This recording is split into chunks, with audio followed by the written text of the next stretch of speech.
존경하는 국민 여러분, 재외 동포 여러분, 김진표 국회의장님과 선배 후배 동료 의원 여러분, 한덕수 국무총리와 국무위원 여러분, 안녕하십니까? 국민의힘 당대표 김기현입니다. 제가 당대표가 되고 나서 가장 많이 만난 분들이 있습니다. 바로 청년들입니다. 천원의 아침밥 현장에 가고 형편이 어려운 국비 지원 유학생들도 만났습니다. 청년들과는 지금도 수시로 소통하고 있습니다. 그렇게 만난 분들 중에 한 청년 그룹과의 만남이 제 가슴 깊이 묵직하게 남아 있습니다. 그날은 어버이날이었습니다. 부모님 은혜를 되새기는 그날에 저는 청년들을 만나러 갔습니다. 가족 돌봄 청년, 혹시 들어보신 분도 계실 겁니다. 언뜻 듣기에 좋은 말 같았는데 사실은 참 가슴 아픈 말이었습니다. 이제 막 사회에 나온 젊은 청춘들이었습니다. 당장 자신의 앞가림도 하기에 벅찰 나이였습니다. 그런데 이 청년들이 가족 생계 책임지고 부모님 병원비 대고 동생 학비까지 책임지고 있었습니다. 한참 이야기 나누는데 우연히 한 청년의 달아 헤어진 운동화가 제 눈에 들어왔습니다. 이런 생각이 들었습니다. 너무 오래 신은 탓일까? 아니면 미처 자신을 돌볼 겨를조차 없었던 것일까? 그러면서 저는 이런 생각이 들었습니다. 이 청년들에게 나는, 그리고 우리나라 정치는 어떤 해답을 주고 있는 것인가? 우리 사회의 수많은 아픔과 절규에 대한 해결책, 그런 일을 하는 것보다도 권력 다툼하는 일에 빠져 있었던 것은 아닌가, 이런 망감이 교차했습니다. 부끄러운 우리 정치 이제 정말 고쳐야 됩니다. 저도 우리 국민의힘도 먼저 성찰하겠습니다. 그리고 달라지기 위해 노력하고 있고 더 달라지기 위해 노력할 것입니다. 국내 삶을 돌보는 정치, 문제를 해결하는 정치, 그래서 더 나은 대한민국을 여는 정치를 하겠다, 그런 다짐을 해봅니다.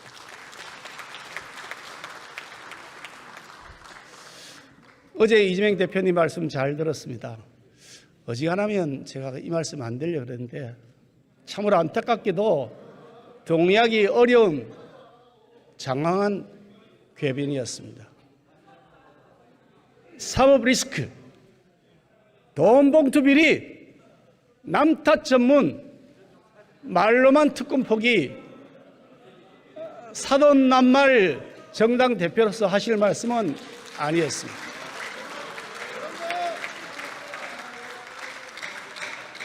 한번 생각해 보십시오. 문재인 정권 5년 동안 뭐 했습니까? 소수성 실험해서 자영업 줄폐업시켰죠? 집값 폭등시켰지 않습니까?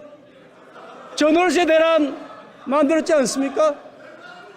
그래서 국민을 좌절시킨 정권, 어느 당 정권입니까? 제 말이 거짓말입니까?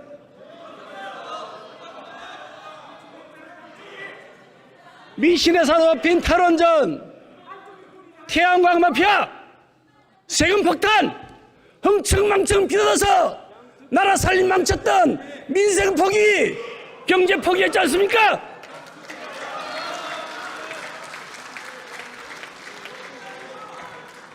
국회 한번 보세요.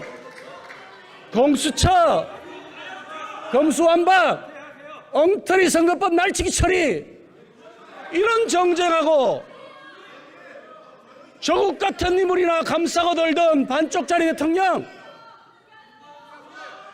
과연 문재인 정권에서 정치란 게 있긴 있었습니까?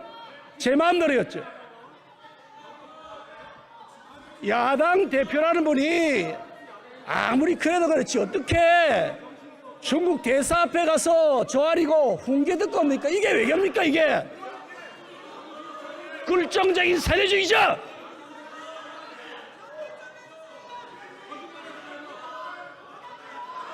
포함지는 민주당 의원들에게 묻습니다. 이거 민주당 이게 맞는 길이라고 생각하십니까?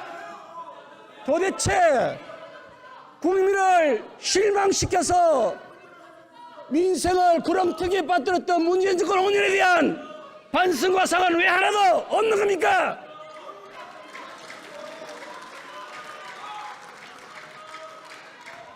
정권 교체라는 역사적 심판받았죠. 그러고서도 쇄신은커녕 횡의 길을 이렇게 끝까지 고집하실 겁니까? 윤석열 정부가 실패하면 민주당 정권이 성공할 것이다. 이런 미신 같은 줌을 계속해야 한다고 국민들이 속을 줄 아십니까? 천만의 말씀입니다. 언제까지 반지성적이고 반이성적인 개딸 팬덤의 포로가 되어 있을 겁니까? 존경하는 민주당 의원 여러분, 공천 걱정되시죠? 충분히 공천 걱정되시는 게 이해됩니다. 그렇지만 아무리 그래도 특정 정치인의 개인적 왜곡된 권력 야욕에 맹목적으로 충성하는 길에서 벗어나시기 바랍니다. 이제 민주당이 스스로 나름대로 존중해 오던 민주당 유산 지키는 것, 그런 길로 돌아오시길 부탁드립니다.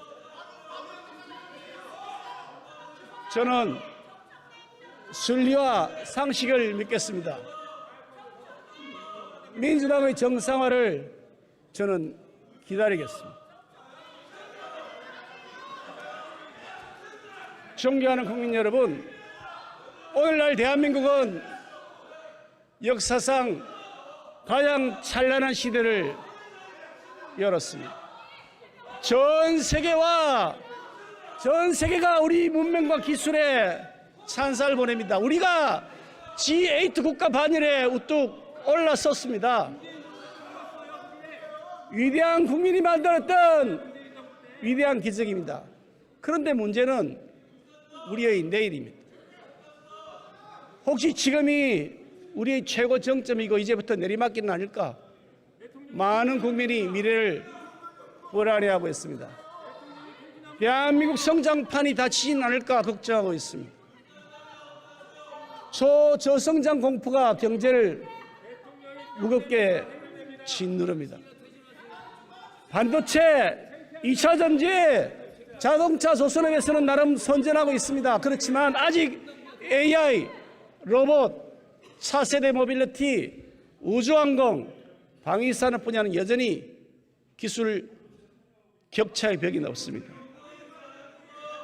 소득 불평등, 절대 빈곤이 서민들의 삶을 여전히 위협하고 있습니다. 일자리 양극화 심해졌습니다. 중산층이 흔들리고 있습니다.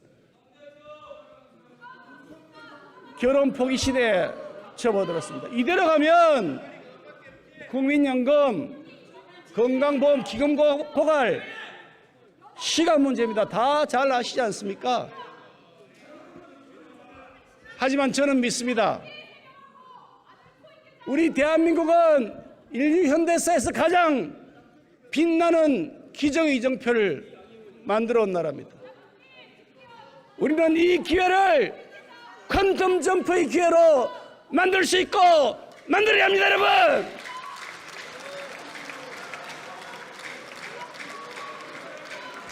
우리 역사 한번 돌아볼까요? 이승만 초대 대통령을 시작을 해서 박정희 대통령, 김영삼 대통령으로 이어지는 대한민국 보수는 75년 우리 현대사의 주역입니다. 거세게 공격해오는 공산주의 태풍을 뚫고 자유민주주의와 시장경제를 선택하고 지켜냈습니다. 한미 상호방위조약 체결에서 평화와 풍요의 기틀을 세웠습니다. 미래를 내다보는 해안과 결단력으로 제철공장 만들었습니다. 고속도로 뚫었습니다. 중화학공업 일으켰습니다.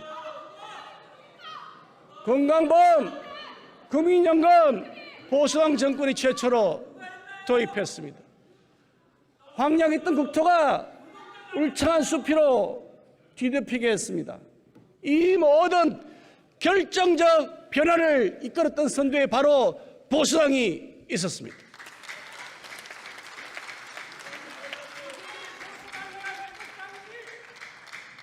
국민 통합의 정신으로 평화로운 민주화 이끄는 대회에도 우리 보수가 함께했습니다. 중요한 역사적 순간, 국가적 운명이 길어마다 우리 보수는 결정적 변화로 대한민국 성공의 역사를 만들어 왔습니다.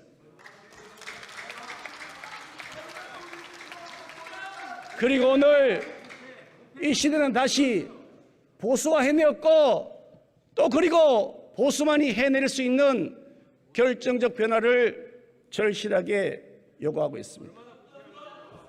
자유, 시장, 법치, 동맹, 공동체를 중시하는 보수의 가치가 위기 극복의 해법이었음을 우리 국민들이 잘 알고 계시기 때문입니다. 낡은 제도, 관행, 기득권과 이제는 결별합니다. 과감한 경제 개혁과 정치 쇄신이 필요합니다. 다음 세대에게 불행을 물려줘서는 안 됩니다. 지속 가능한 대한민국으로 전진해 나가야 합니다. 이제 다시 보수가 해내겠습니다. 우리 국민이 힘이 앞장서서 결정적 변화를 이끌어 대한민국을 다시 뛰게 만들 것입니다.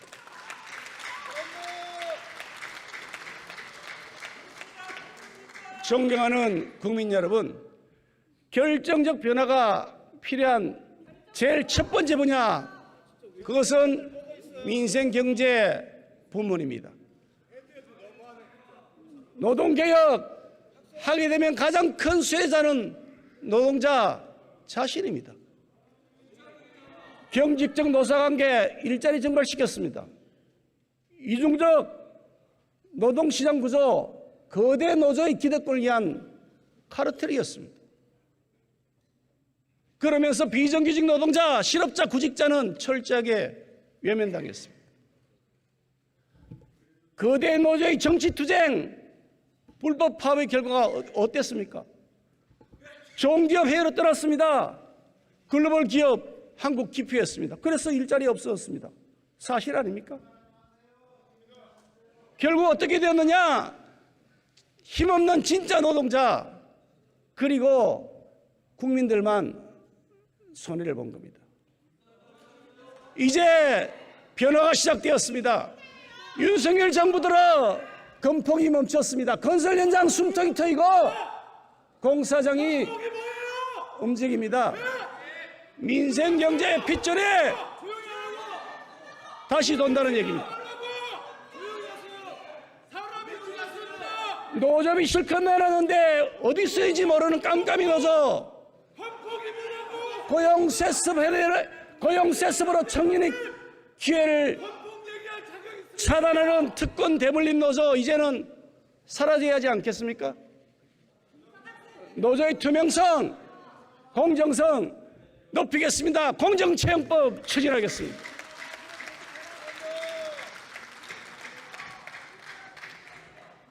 근로자의 필요와 선택에 따라서 쉬고 싶을 때는 확 쉬고 일할 때는 집중해서 일할 수 있게 해줘야 합니다. 그래서 탄력적 근로시간제는 노동자와 기업 모두에게 윈윈이라는 겁니다. 우리 국민의힘과 윤석열 정부는 노동개혁 로드맵 완벽하게 준비했습니다. 민주당만 결단하면 바로 시작할 수 있습니다. 우리나라 법인세 최고 세율이 무려 26.4%입니다. 미국, 프랑스, 영국보다 높고 심지어 중국보다도 높습니다. 기업이 부담하는 준조세가 무려 90개에 달합니다. 상속세 폭탄, 100년 기업의 탄생을 가로막고 있습니다. 유럽에서 가장 가난했던 나라 아일랜드는 세계적인 부자 나라로 올랐었습니다. 왜냐고요? 법인세 인하를 통해서 전 세계의 글로벌 기업을 끌어들인 결과입니다. 과중한 조세는 경제 쇄국 정책입니다. 국경 없는 시대입니다. 우리만 과중한 조세를 계속 고집하면 글로벌 경쟁 시대에 쇄국 정책으로 결국 우리는 더 큰 어려움의 길을 가게 될 것입니다.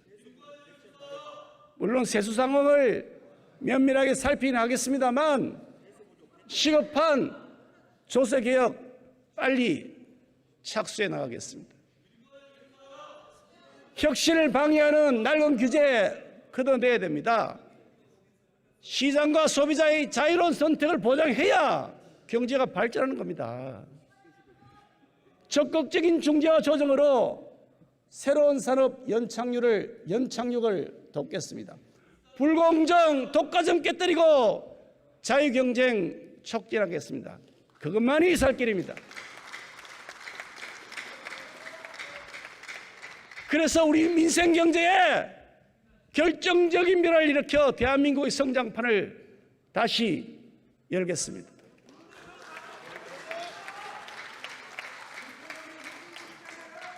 존경하는 국민 여러분, 결정적 변화가 필요한 두 번째 분야, 바로 정치 분야입니다. 21대 국회도 이제 1년이 채 남지 않았습니다. 돌이켜보면 아쉬운 장면이 많았습니다. 국민들께 많은 실망 드렸습니다. 어떻게 하면 국민 신뢰를 회복할 수 있을까 고민합니다. 저는 책임 있는 정치인으로서 이 자리에서 오늘 3대 정치 쇄신 공약을 야당에게 제안합니다. 첫 번째, 국회의원 영수 10% 감축에 나섭시다.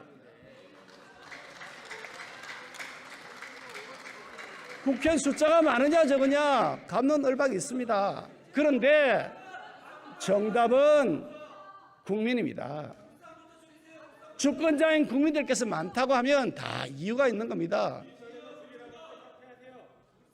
정치 광이라는 것 아닙니까? 아니, 입법을 마구 남발해서 경제공해 사회분열을 일으킨다고 야단치시는 거 아닙니까? 의원 300명인데요. 10% 줄여도 국회 잘 돌아갑니다. 아무 문제 없습니다. 엉뚱한 정쟁 유발하는 것, 포퓰리즘의 골마를 그 시간에 진짜 할 일 하면 됩니다. 두 번째, 무노동 무임금 제도를 도입합시다.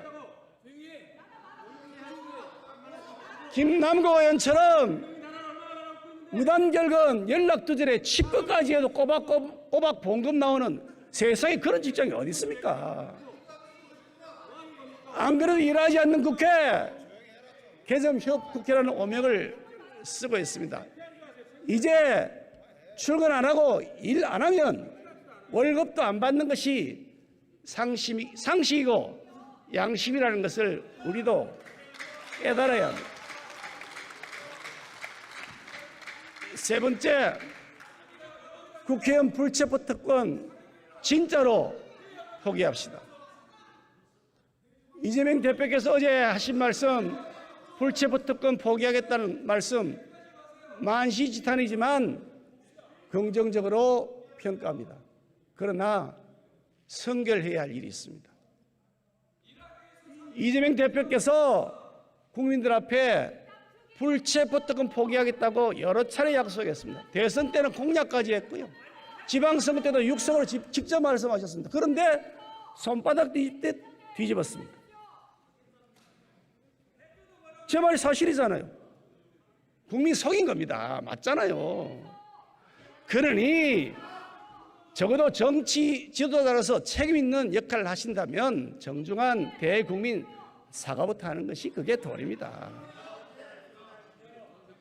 그리고 말로가 아니라 구체적으로 어떻게 약속을 실천하실 것인지 방안을 제시해 주시기 바랍니다.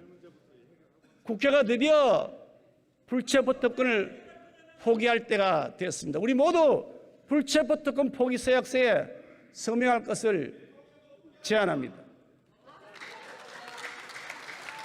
야당의 답을 기다리겠습니다.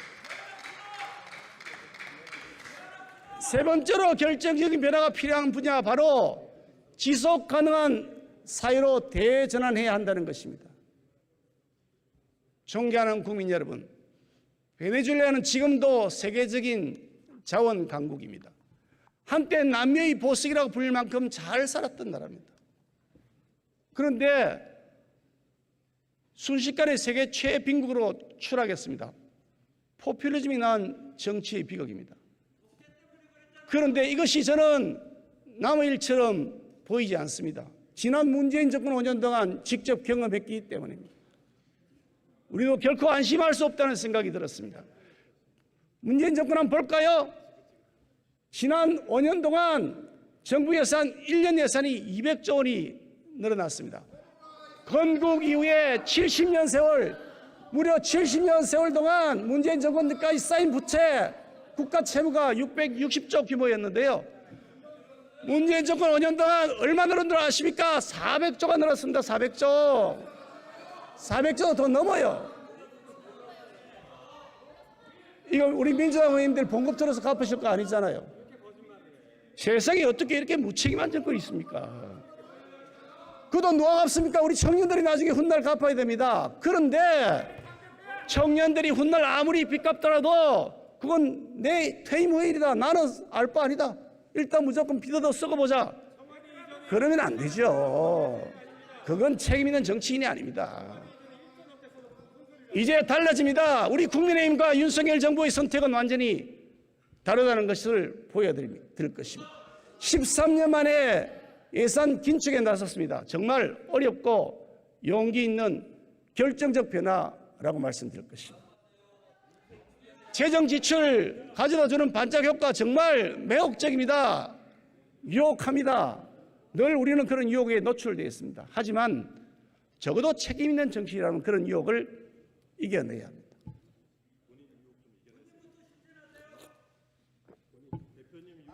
재정 중독, 일단 쓰고 보자는 무책임 정치에 대한 제어 장치가 필요합니다.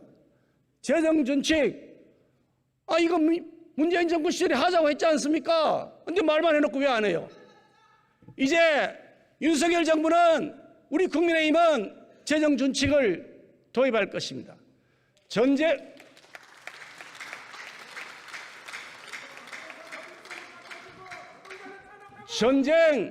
대규모 재해, 경기 침체 등 예외적 경우를 빼고는 관리 재정 수지 적자 폭을 GDP 대비 3% 이내로 관리하겠습니다. 국가 채무 비율이 GDP 대비 60%를 넘으면 적자 비율을 2% 이내로 낮출 것입니다. 추경 말씀하시는데요. 이제 추경 중독 끊어내야 됩니다. 아니 전부 다 빚 얻어서 퍼주자는 것 아닙니까? 그 돈 어디서 납니까? 빚 얻어야 되는데. 조사 못 삽니다. 국민 속이는 것입니다. 복지정책 기조도 이제 확 바꿔야 합니다. 획일적이고 무차별적인 현금 살포, 이거 복지 아닙니다. 퍼주기죠. 헬리콥터 타고 돈 막 뿌려보십시오. 어떻게 됩니까? 부익부, 빈익빈만 더 가중됩니다. 엉뚱한 곳에 쓰는 쓸데없는 돈, 그거 다 줄여서 정말 필요하는 분들에게 넉넉하게 지원하는 맞춤형 족집게식 복지로 리모델링 해야 합니다. 교육, 의료, 교통, 문화 같은 인프라 복지도 확충해서 실질적인 혜택이 돌아가도록 하겠습니다. 자립을 돕고 계층 이동의 사다리가 되어줄 수 있도록 하는 선순환 복지를 더 늘리겠습니다. 그것이 올바로 된 복지 정책입니다. 연금 개혁 더 이상 지체할 수 없습니다. 잘 아시잖아요. 청년들이 이렇게 말합니다. 어차피 내가 받지도 못할 국민연금인데 왜 내가 꼬박꼬박 내야 되냐고요. 지극히 당연한 권리주장 아닙니까? 문재인 정권은 언제 되냐 한번 볼까요? 국민연금 선도 안 됐습니다. 계속해서 폭탄 돌리기만 했습니다. 사실이잖아요. 그만큼 매우 민감한 사안인 거 알고 있습니다. 그렇기 때문에 충분한 설득과 사회적 합의가 꼭 필요합니다. 이게 정쟁의 소재가 되면 개혁은 좌초합니다. 그래서 민주당에게 부탁드립니다. 초당적인 협조를 정중하게 요청합니다.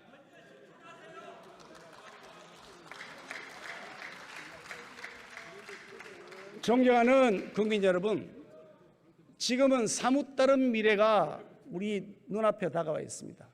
인구 감소는 필연적입니다. 첨단 기술이 세계 산업 지형을 바꾸고 있습니다. 그에 따라서 요구되는 인재상이 급변하고 있습니다. 위기로 느껴질 수 있습니다. 그런데 저는 우리는 이 G8를 넘어서 G5로 도약하는 발판으로 삼을 수 있다고 확신합니다. 어떻게 하면 되느냐? 그 핵심은 올바른 교육 제도입니다. 미래에 대한 확실한 투자는 교육 아닙니까? 우리 선조들 전쟁의 폐허 속에서도 학교 짓고 아이들을 가르쳤던 그 지혜를 우리가 되새겨야 할 때입니다.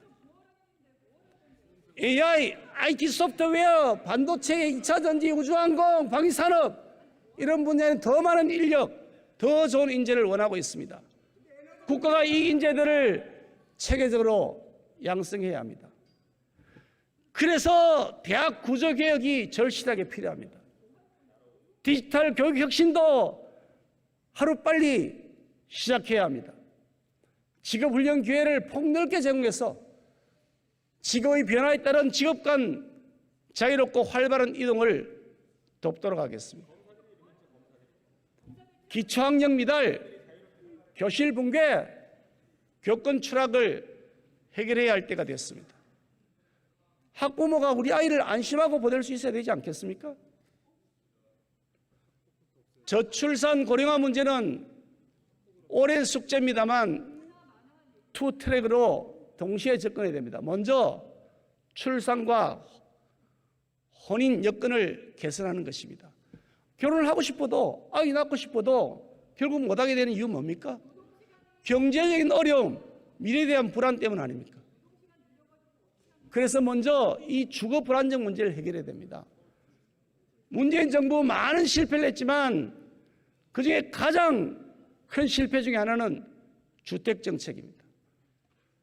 그 부동산 정책의 실패 때문에 부동산 가격 급등하고 전월세 대란와서 많은 청년들이 결혼과 출산을 포기했습니다.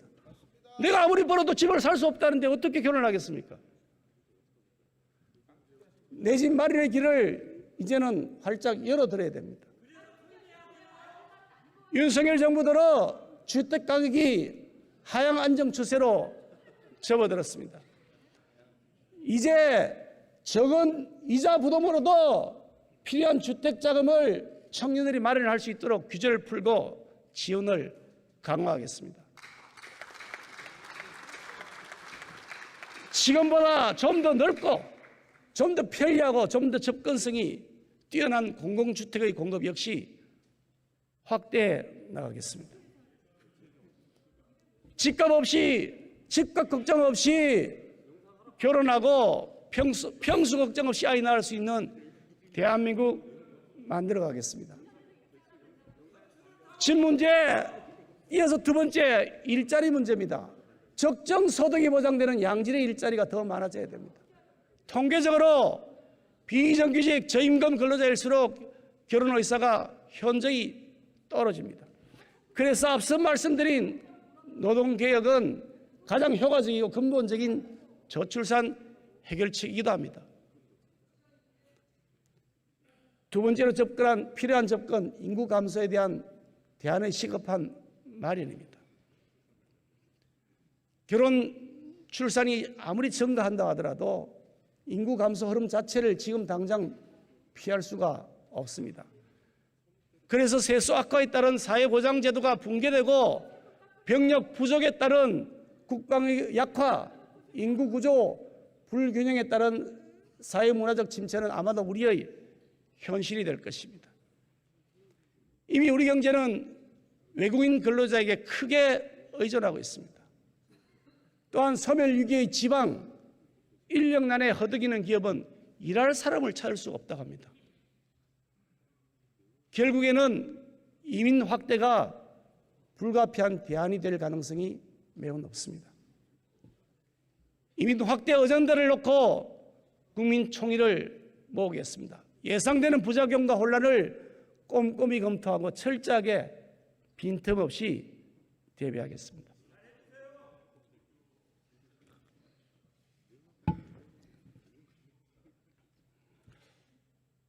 존경하는 국민 여러분, 민주화는 분명 우리의 자랑스러운 역사입니다. 문제는 민주를 참칭하는 특권 세력입니다. 이들이야말로 전형적인 반민주입니다. 한때 민주화 운동에 앞장섰다는 이유로 민주를 빙자해서 반칙을 합리화하고 민주라는 이름으로 진짜 민주를 허물었습니다. 그래서 국민들은 지난 대선에서 무너진 원칙을 바로 세우라면서 정권교체를 선택하셨습니다. 서슬프른 권력의 부당한 위협에 물러서지 않고 당당하게 맞섰던 모습이 국민들께 커다란 희망을 드렸던 겁니다. 그래서 우리 국민의힘은 약속드리겠습니다. 꼭 해내야 할 결정적 변화, 원칙이 바로 선 대한민국으로 변화시키겠습니다. 첫째, 무엇보다 중요한 것은 법 질서를 회복한다는 원칙입니다. 법을 어기거나 비리를 저지른 자들이 큰소리치며 정의의 사도인 양, 탄압받는 피해자인 양 행세하는 모습 더 이상 참을 수가 없습니다. 정치적 거래와 길거리 투쟁으로 범죄와 비리를 덮으려 생각한다면 오산입니다. 더 이상 그런 꼼수 안 통합니다. 오직 법치의 원칙이 있을 뿐입니다. 당연히 적법한 노동쟁이 집회 시위 권리는 확실하고 철저하게 보장될 것입니다. 우리가 근절하고자 하는 것은 오직 불법입니다. 사용자든 노동자든 불법에 대해서는 무관용 원칙으로 엄정 대응하겠습니다. 때법, 폭력, 협박과의 타입은 이제 더 이상 없습니다. 그건 정의롭지도 않고 공정하지도 않기 때문입니다. 최근 민간단체 보조금에 대한 감사를 실시한 결과 국민 혈세에 빨대를 꽂아서 사리사욕체는 부정한 기생 세력의 실체가 수없이 드러났습니다. 일벌백계해야 합니다. 학폭, 마약, 음주운전, 전세 사기 등 국민의 일상을 순식간에 지옥으로 만들어버리는 범죄 역시 그 대가를 반드시 치르게 할 것입니다. 그 누구도 법 위에 군림해서는 안 됩니다. 힘없다고 해서 억울하게 차별당해서는 안 되지 않겠습니까? 우리 대한민국은 모두가 법 앞에 평등한 나라가 되도록 우리 국민의힘은 만들어 나갈 것입니다. 두 번째 원칙 확립입니다. 공공부문 정상화시켜야 됩니다. 나라의 주요 공공기관이 특정 이념과 정파적 이익에 봉사하고 있습니다. 세상에 이게 말이 됩니까? 국익을 위해서 봉사하라 그랬더니 아니 그 자리에 앉은 다음에 자신들의 권력, 자신들 철밥통 지키게만 혈세 축내고 있습니다.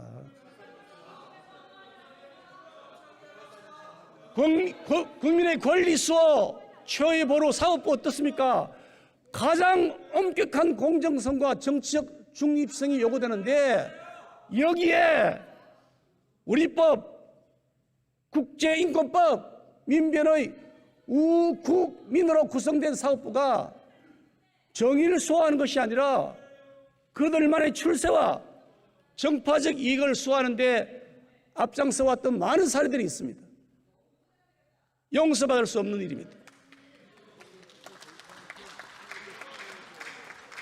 공영방송, 방송통신감독기관 한번 볼까요?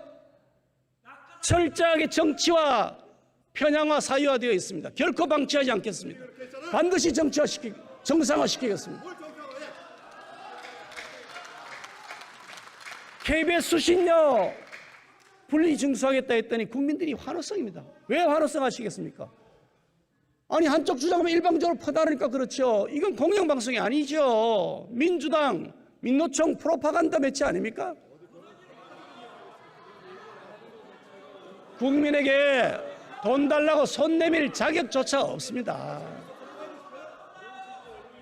방송통신감독기관이 심사 점수 조작해서 특정 언론 매체를 찍어내려 했답니다. 세상에 이게 가당키는 한 일입니까? 어떻게 대한민국에서 이런 일이 일어날 수 있습니까? 결코 묵과할 수 없습니다. 학교 교실, 우리 아이들이 꿈과 실력을 키워가는 공간입니다. 그런데 여기에서 교사라는 자가 북한을 찬양하고 아이들에게 세뇌 교육을 한다니 이게 말이 됩니까? 이게 정말 몹쓸 짓 아닙니까?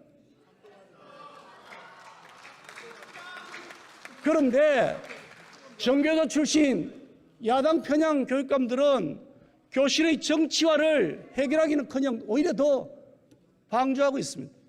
이제 이런 일 막을 것입니다. 교실을 다시 정상화시켜 학생과 학부모의 품으로 돌려드릴 것입니다.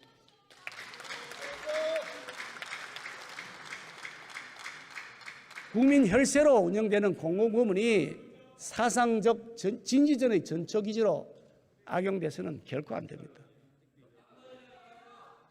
우리 국민의힘은 이런 공공부문의 비정상을 정상화시켜서 주인이신 국민의힘으로 돌려드리겠습니다.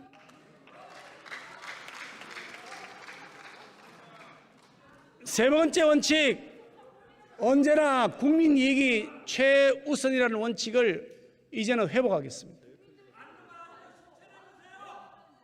존경하는 국민 여러분, 책임 있는 정치 지도자라면 지금 당장은 욕을 먹더라도 국민과 국가의 이익을 위해서 고도한 결정을 내릴 수 있어야 합니다.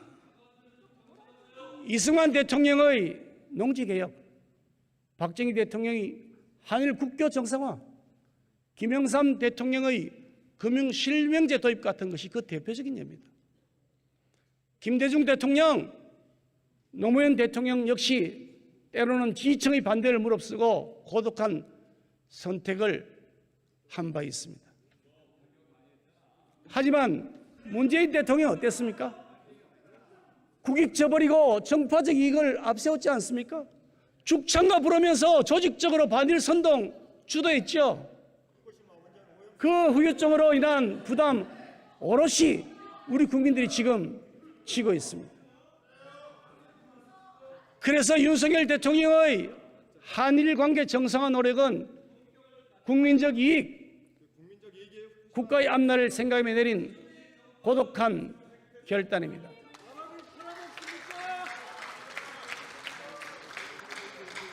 한번 생각해 보십시오. 지금 미중 패권 갈등이 치열해지고 있습니다.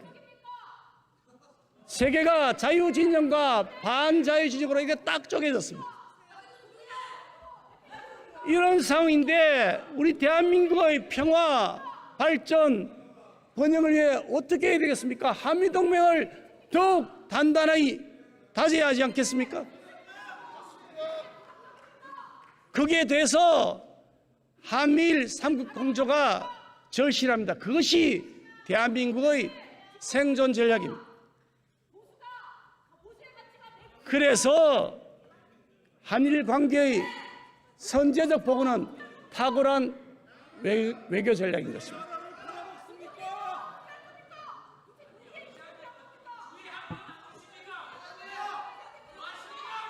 대북 정책도 마찬가지입니다.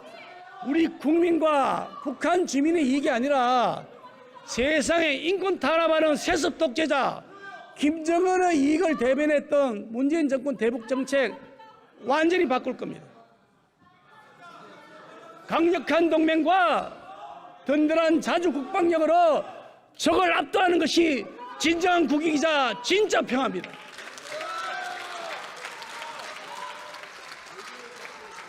아울러 우리가 풀어야 할 국가적 숙제가 있습니다.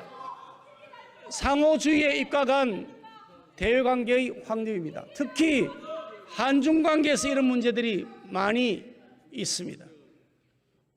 지난 6월 지방선거 당시에, 작년 6월 지방선거 당시에 국내에 거주 중인 중국인 약 10만 명에게 투표권이 주어졌습니다. 하지만 중국에 있는 우리 국민에게는 참정권이 전혀 주어지지 않습니다. 왜 우리만 빗장을 계속 열어놓아야 하는 겁니까? 우리 국민에게 투표권을 주지 않는 나라, 그런 나라에서 온 외국인에는 우리도 투표권을 주지 않는 것, 그것이 공정합니다. 외국인 건보 적용 역시 상호주의 원칙을 따라야 합니다. 중국에 있는 우리 국민이 등록할 수 있는 건보 피부양자, 그 범위에 비해서 우리나라에 있는 중국인이 등록 가능한 건보 피부양자 범위가 훨씬 높습니다.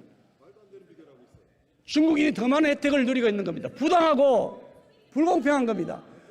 국민의 땀과 노력으로 만들어진 건보기금이 외국인 의료 쇼핑 자금으로 줄줄 새서는 안 됩니다.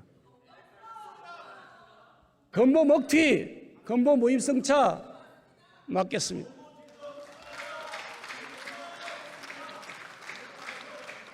마지막 원칙, 우리 국민의힘은 이념이나 선동에 휘둘리지 않고 과학적, 객관적 사실 기반으로 정책을 펼치겠습니다. 존경하는 국민 여러분, 제2의 광우병 괴담 기획이 시작되어 진행되고 있습니다. 이미 우리가 경험해온 바 매우 익숙한 선전선동 패턴입니다. 뇌 송송 구멍탁 잘 기억하실 겁니다. 이 6글자로 국민을 감쪽까지 속였던 광우병 괴담, 알고 보니 거대한 조작과 연출이었습니다. 다 들통났지 않습니까? 괴담 만들어서 퍼뜨리고 엉터리 방송은 거짓 왜곡 보도를 통해서 국민들을 선동하고 조직적으로 동원된 세력이 광장을 계획적으로 분노로 몰아갔습니다. 이게 광우병 괴담뿐이었습니까? 아닙니다. 많습니다. 아니 천안함이 좌초했다느니 잠수함에 충돌했다느니 하는 그런 괴담 한 번이라도 반성해 본 적 있습니까? 전자파의 법이 특이해진다고 하는 사두괴담 아직도 반성해 보지 않으셨죠?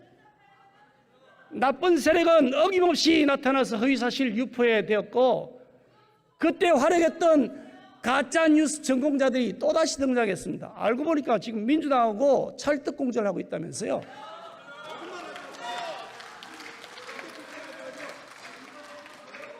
존경하는 국민 여러분, 우리 국민의힘은 후쿠시마 오염수와 관련해서 우리 국민의 생명과 안전, 재산을 최우선으로 지킬 것입니다. 가짜뉴스, 조작, 선전선동, 근거 없는 야당의 비난에 휘둘리지 않고 우리가 직접 철저하게 검사하고 검증할 것입니다. 일본 정부에는 국제적 기준을 엄격히 준수하고 모든 정보를 투명하게 공개할 것을 지속적으로 요구해 나갈 것입니다. 현재 후쿠시마와 인근 8개현의 일본산 수산물은 수입되지 않고 있습니다. 앞으로도 후쿠시마산 일본 수산물은 우리 국민의 밥상에 오르지 않도록 할 것입니다. 국민의 생명, 안전, 재산을 해치는 일은 결코 허용하지 않을 것입니다. 그런데 여러분 한번 돌아보십시오. 당력에 빠져서 과학 부정하고 저질렀던 원전 폐기 정책, 그 부작용과 폐해 누가 피해를 보고 있습니까? 근거 없는 가짜뉴스에 빠졌던 지도자의 폭정으로 우리의 최고 기술력 원전 생태계가 붕괴 위기에 내몰리고 한전 누적자가 무려 45조 원에 가깝습니다. 이 돈 누가 갚을 겁니까? 우리 국민들이 다 갚아야 되지 않습니까? 어떻게 이럴 수가 있습니까? 그래도 책임 안 지고 있지 않습니까? 우리 국민의힘은 국민의 눈과 귀를 가리고 막대한 사회적 비용을 유발하는 괴담, 선전선동, 위험비어가 더 이상 횡행하지 않도록 비정상 세력의 팩트로 맞서겠습니다.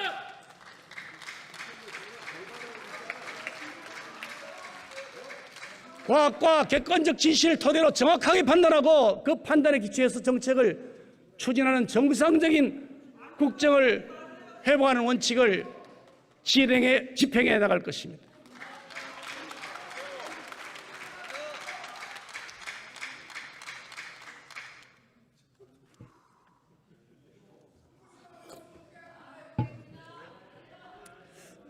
윤석열 정부 출범 후 지난 1년 우리는 이미 여러 장면의 결정적 변화를 두 눈으로 확인하고 있습니다. 캐캐 묻고 낡아 빠진 운동권식 이념이 아니라 실사구시에 입각한 합리적 국정으로 바뀌어가고 있습니다. 국제고립 자초하는 혼밥 외교 이제 끝났습니다. 대통령이 1호 영업사원을 자체해서 기업과 함께 국제사회에 누비면서 대규모 투자 유치에 성공해서 일자리를 만들고 있습니다. 지금도 해외에서 그 일을 하고 있습니다.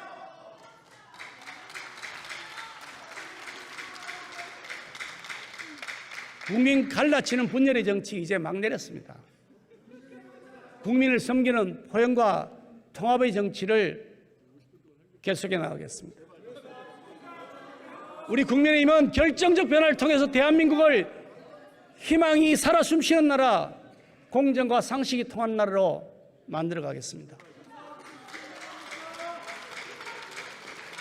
그런데 정말 답답한 것이 있습니다. 절대 다수 의석을 가진 야당에 가로막혀서 국회가 일을 효율적으로 해내지를 못하고 있습니다. 민생 살피고 각종 변화와 개혁을 성공시키기 위한 입법 야당이 일일이 가로막고 있습니다. 심지어 못 먹는 감 찔러나 보자는 식으로 정작 자신들이 집권하고 있고 절대 다수 여당일 때 처리하지 않았던 법안 새 정부 들었으니까 마구잡이로 강행 처리하고 있습니다.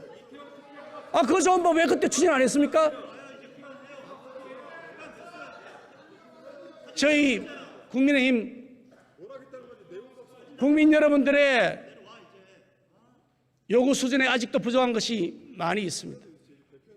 죄송하게 생각합니다. 더 노력할 것입니다. 두 손 모아 호소드리겠습니다. 윤석열 정부와 국민의힘이 제대로 일할 수 있도록 도와주십시오. 거대 야당의 국정 발목 잡기 반대를 위한 반대를 매섭게 꾸짖어 주십시오. 반드시 성과와 변화로 국민 여러분들께 보답하겠습니다. 정권 교체를 이루어신 국민들의 염원을 받들어서 다시 대한민국 새로운 국민의 나라로 만들겠습니다. 경청해 주셔서 감사합니다.